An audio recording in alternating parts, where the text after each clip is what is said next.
আসসালামু আলাইকুম রহমতুল্লাহি ওবরকাতুহ। সম্মানিত দর্শক, একটি বিশ্ববিখ্যাত আন্তর্জাতিক গণমাধ্যম এপি, অ্যাসোসিয়েট প্রেস এবং আমেরিকার খুবই স্বনামধন্য একটি সংবাদ সংস্থা।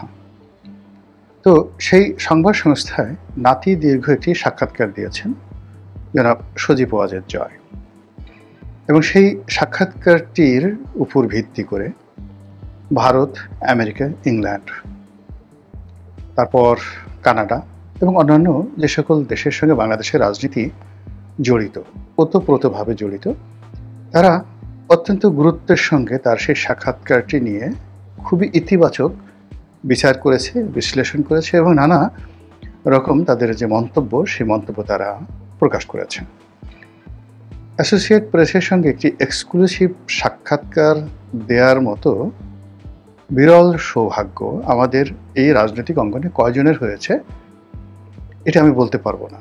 তবে সমসাময়িক কালে যদি আপনি জামাতের আমির ধরেন, জনাব তারেক রহমান সাহেব ধরেন, কিংবা ডক্টর মোহাম্মদ ইউনূস ধরেন, এখন যারা রাজনীতিতে সম্মুখ সারিতে আছেন, এনসিপির যিনি প্রধান নাহিদ ইসলাম ধরেন, তারা অ্যাসোসিয়েট প্রেসে একটি সাক্ষাৎকার দেবেন, আর সেই সাক্ষাৎকারটি নিয়ে আবার ওয়াশিংটন পোস্ট সংবাদ পরিবেশন করবে।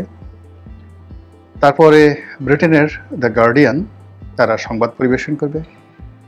তারপর কানাডার প্রধানতম পত্রিকাগুলো আবার এগুলোকে লিড নিউজ করবে। ভারতের প্রথম শ্রেণীর পত্রিকাগুলো সেই অ্যাসোসিয়েট প্রেসের যে এপির যে জয়ের সাক্ষাৎকার সেটি নিয়ে সংবাদ পরিবেশন করবে। এটা কল্পনাই করা যায় না। এটা হলো প্রথম। দ্বিতীয়ত হলো যে জনাব সজীব ওয়াজেদ জয়ের মধ্যে কতগুলো পরস্পর বিরোধী ক্যারেক্টারিস্টিক্স রয়েছে। আমি যেহেতু তাকে খুব কাছের থেকে দেখেছি, এ কারণে এই কথাগুলো আমি বলতে পারছি। প্রথমত হলো ইন্টেলিজেন্স, মেধা, এটার যে তার লেভেল, এটা আমাদের অ্যাভারেজ মেধার লেভেল না। আমাদের দেশে ধরুন যারা নেতা আছেন, শেখ হাসিনা আছেন, খালেদা জিয়া আছেন, তারেক রহমান সাহেব আছেন, ডক্টর শফিক আছেন, এমনকি ডক্টর মোহাম্মদ ইউনূস, মানে এদের সবারই আইকিউ লেভেল আপনার আমার সঙ্গে 19-20, খুব বেশি না। তাদের অতিরিক্ত যেটা আছে সেটা হলো পদ আছে, পদবি আছে, পোর্টফোলিও আছে, তারপরে পিতার পরিচয় আছে, সংগঠন আছে, এরকম নানা কারণে এবং অনেকগুলো তথ্য, উপাত্ত এবং অভিজ্ঞতা রয়েছে। কিন্তু যেটা কি বলা হয় আইকিউ বলতে যে জিনিসটি বোঝা যায়, সেটি 9-এর উপরে উঠলে সেটার একটা আলাদা, মানে যাকে বলা হয় সেটার একটা আলাদা বৈশিষ্ট্য হয়ে যায়। এবং সেই বৈশিষ্ট্যের কারণে দেখবেন যাদের আইকিউ লেভেল অ্যাবভ 9, তারা অনেকটা বহেমিয়ান, অনেকটা যাকে বলা হয় নির্লিপ্ত, দুনিয়ার কোনো কিছুর প্রতি তাদের এরকম কোনো লোভ, লালসা, কামনা, বাসনা, ক্রোধ ইত্যাদি কোনো কিছুই কাজ করে না। তো জনাব সজীব ওয়াজেদ জয়ের যে আইকিউ লেভেল, এটি 9-এর উপরে, আমি এটা লিখে দিতে পারি। এবং এই কারণে আমাদের দৃষ্টিতে আমরা যারা সাধারণ মানুষ, কেউ তাকে অটিস্টিক বলার চেষ্টা করেছি, কেউ তাকে পাগল বলার চেষ্টা করেছি, কেউ তাকে বোকা, বেকুব, আমরা বরিশালের আঞ্চলিক ভাষায় বলি যে বলদ, এগুলো বলার চেষ্টা করেছি।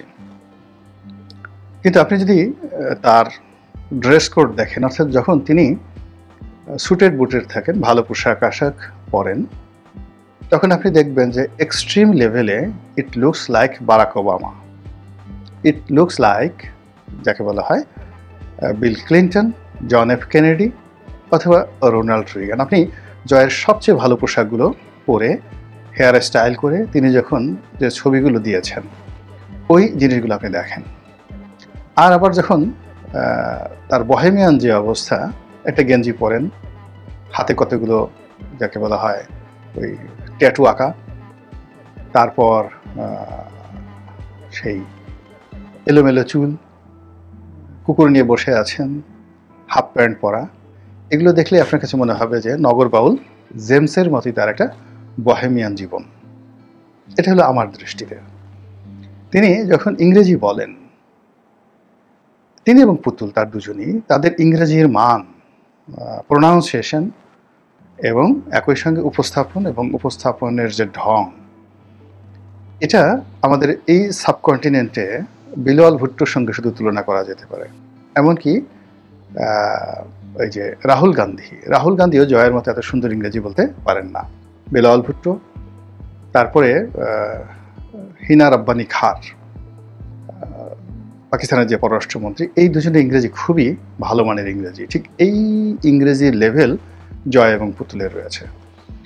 তো কাজেই এপির মতো একটা প্রতিষ্ঠানের সঙ্গে আপনি যতই আপনাকে স্ক্রিপ্ট রেডি করে দেওয়া হোক, ধরুন আপনি $1 মিলিয়ন খরচ করে লবিং করে এপির একটা সাক্ষাৎকার দিলেন, কিন্তু আপনার যদি ইংরেজি জানা না থাকে এবং ইংরেজি যদি আপনি বলতে না পারেন, এবং ইংরেজি দুটো, অর্থাৎ আপনাকে যারা প্রশ্ন করছে সেই প্রশ্নটা আপনাকে বুঝতে হবে এবং সে অনুযায়ী আপনাকে রিপ্লাই করতে হবে। তো সেই দিক থেকে তার এই সাক্ষাৎকারটি নিঃসন্দেহে তার যে আইকিউ লেভেলের যে এক্সট্রিম যে জায়গাটি ইতিবাচক, সুটেড অ্যান্ড বুটেড, সেটারই প্রতিফলন ঘটেছে। আর এই কদিন আমরা গত কয়েক মাসে তাকে বারবার তাকে নিয়ে যে ট্রল করেছি, আমরা তার বোহেমিয়ান যে দিকটি রয়েছে সেটি নিয়ে ঠাট্টা মশকরা করেছি। ফলে কি হলো, অল অন এ সাডেন যখন তাকে নিয়ে ভীষণ রকম মাতামাতি হচ্ছে, তার বক্তব্য নিয়ে, তার বক্তব্যের সারবস্তু নিয়ে, এবং হঠাৎ করে এই বক্তব্যের কারণ এবং এটা নিয়ে বিশ্ব গণমাধ্যম, যারা বিশ্ব রাজনীতির মোড়ল, মানে ওয়াশিংটন পোস্টের মতো একটা পত্রিকা, তারা যখন কোনো বিজ্ঞাপন নেয়, এর আগে ডক্টর মোহাম্মদ ইউনূস এখানে বিশাল একটা বিজ্ঞাপন ছাপিয়েছেন জয়ের, এটা কোনো বিজ্ঞাপন নয়, যখন এইরকম একটা পত্রিকায় স্বতঃস্ফূর্তভাবে কোনো একটি খবর আসে, তখন ধরে নিতে হয় এর সঙ্গে আমেরিকার এবং পশ্চিমা দুনিয়ার যে নীতিগত সিদ্ধান্ত, সেই সিদ্ধান্তের কতগুলো কানেক্টিভিটি রয়েছে। এনিওয়ে, তো উনি যে কথাগুলো বলেছেন, খুব বেশি কথা বলেননি, যে কথার চম্বুক কতগুলো দিক ঘাটে পথে আমরা সবাই বলছি।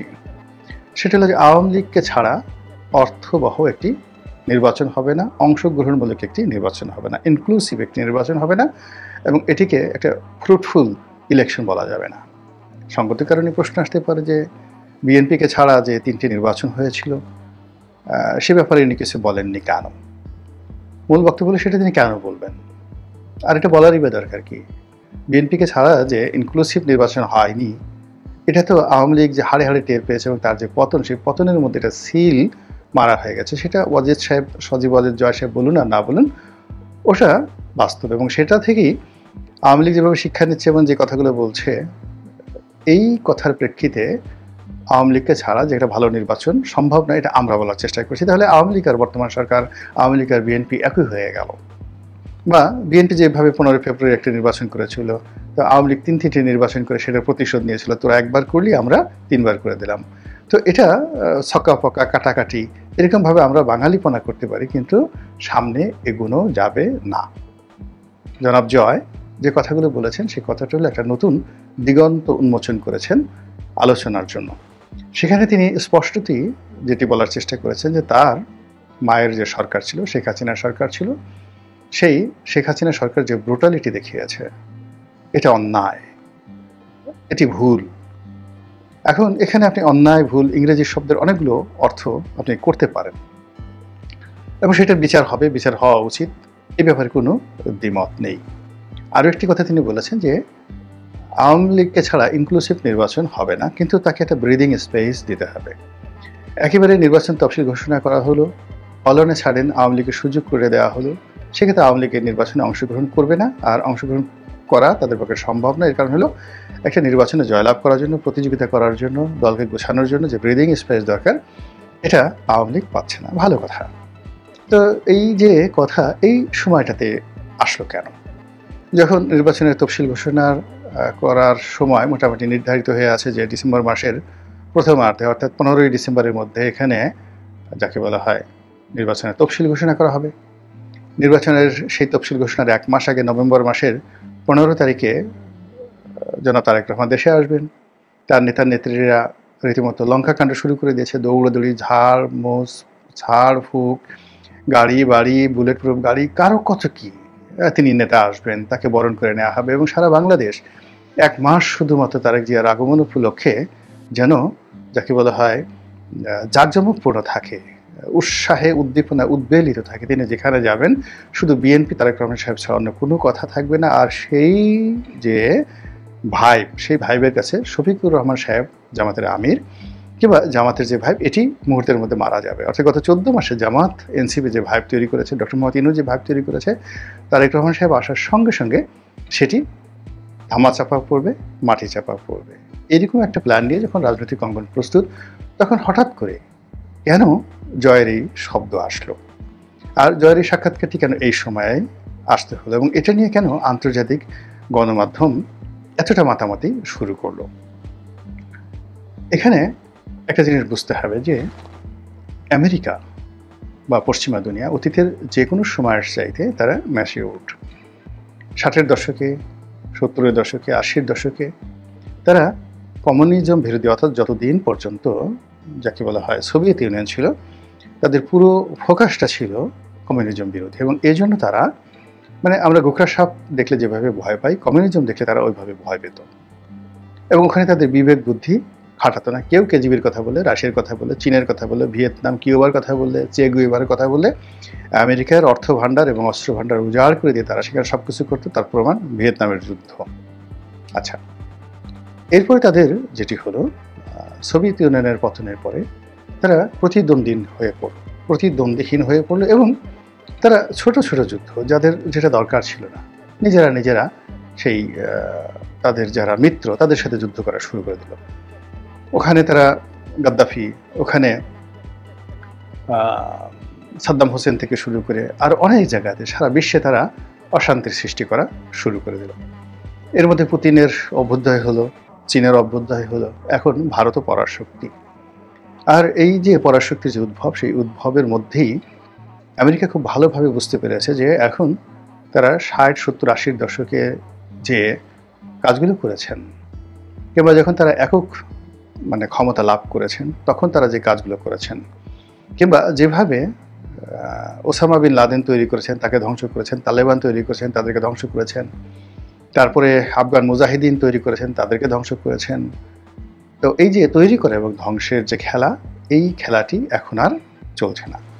ফলে দেখুন যে খুব অল্প সময়ের মধ্যে ডোনাল্ড ট্রাম্প ক্ষমতা আসার পরে, এমনকি জো বাইডেন ক্ষমতা আসার পরে অনেকগুলো যুদ্ধ থেকে তারা নিজেদেরকে গুটিয়ে নিয়েছে। সিরিয়ার যুদ্ধ, এবং সিরিয়ার যুদ্ধ থেকে তাদের গুটিয়ে নেওয়ার সঙ্গে সঙ্গে রাশিয়া সেখানে যাকে বলা হয় তারাও গুটিয়ে নিয়েছে, ইরানও গুটিয়ে নিয়েছে এবং সঙ্গে সঙ্গে সেখানে বাশার আল আসাদের পতন হয়েছে। ফলে আমেরিকার উপস্থিতির কারণেই তার প্রতিপক্ষগুলো সেখানে দাঁড়িয়ে আমেরিকার প্রতিপক্ষ যে রাষ্ট্রশক্তি থাকে তাদেরকে মদত দেয়, এটা আমেরিকা বুঝে গেছে। ফলে আমেরিকা অনেক জায়গা থেকে নিজেদেরকে গুটিয়ে নিয়ে আসে। তারা ইয়েমেন থেকে গুটিয়ে নিয়ে এসেছে, লেবানন থেকে গুটিয়ে নিয়ে এসেছে। তারা এখন ইরানের সঙ্গে একটা সমঝোতা করার চেষ্টা করছে। বোঝার চেষ্টা করুন, তারা পাকিস্তান ভারতের সঙ্গে যুদ্ধ হয়েছে, মুহূর্তের মধ্যে সেটা বন্ধ করার জন্য পাগল হয়ে গেছে। গাজার যুদ্ধ তারা বন্ধ করে দিয়েছে। বিকজ আমেরিকাতে এখন এই মুহূর্তে যারা আছেন তারা জানেন যে চাকরির বাজার, ট্যাক্সের বাজার এবং অর্থনীতির কি বেহাল দশা হয়েছে। এবং তিনি অর্থাৎ বর্তমান মার্কিন প্রেসিডেন্ট যে নীতিগতভাবে আমেরিকা ফার্স্ট একের পর এক শুল্ক আরোপ করে যে কাজগুলো করার চেষ্টা করছেন, এটা বাংলাদেশের ডক্টর ইউনূসের যে ডক্টরিন সমূহ 3-0 থিওরি, রাষ্ট্রতন্ত্রে এসে 0 হয়ে গেছে। ডোনাল্ড ট্রাম্পের যে আমেরিকা ফার্স্ট তার যে হম্বিতম্বি, এগুলো সব দমন হয়ে গেছে, রিভার্স হয়ে গেছে। আমেরিকার মানুষ পাগল হয়ে গেছে তাকে তাড়ানোর জন্য।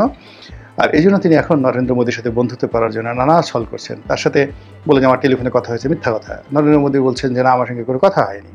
তো এইরকম একটা পরিবেশ এবং পরিস্থিতিতে আমেরিকা বাংলাদেশে তাদের যে ডিপ স্টেট পলিসি তারা নিয়েছিল, তাদের যে সকল এজেন্টকে তারা মনে করতো যে এরাদেরকে ক্ষমতায় বসালে তারা উল্টে ফেলবে, কিন্তু এরা যে আওয়ামী লীগ বা বিএনপির ওয়ার্ড পর্যায়ের একজন পলিটিশিয়ানের যে স্ট্রেংথ, শক্তিমত্তা, কৌশল এবং তার যে কাজ করার ক্ষমতা, তার উপর যে ডিপেন্ড করা, যে আপনি বিএনপি এবং আওয়ামী লীগ এই দুটো দলের ওয়ার্ড পর্যায়ের অনেক নেতা রয়েছেন, বিশ্বাস করেন সেই নেতাদের যে ধীশক্তি রয়েছে, সাহস শক্তি রয়েছে, এটা জনাব ইউনূসের উপদেষ্টা মণ্ডলীর একজনেরও নেই।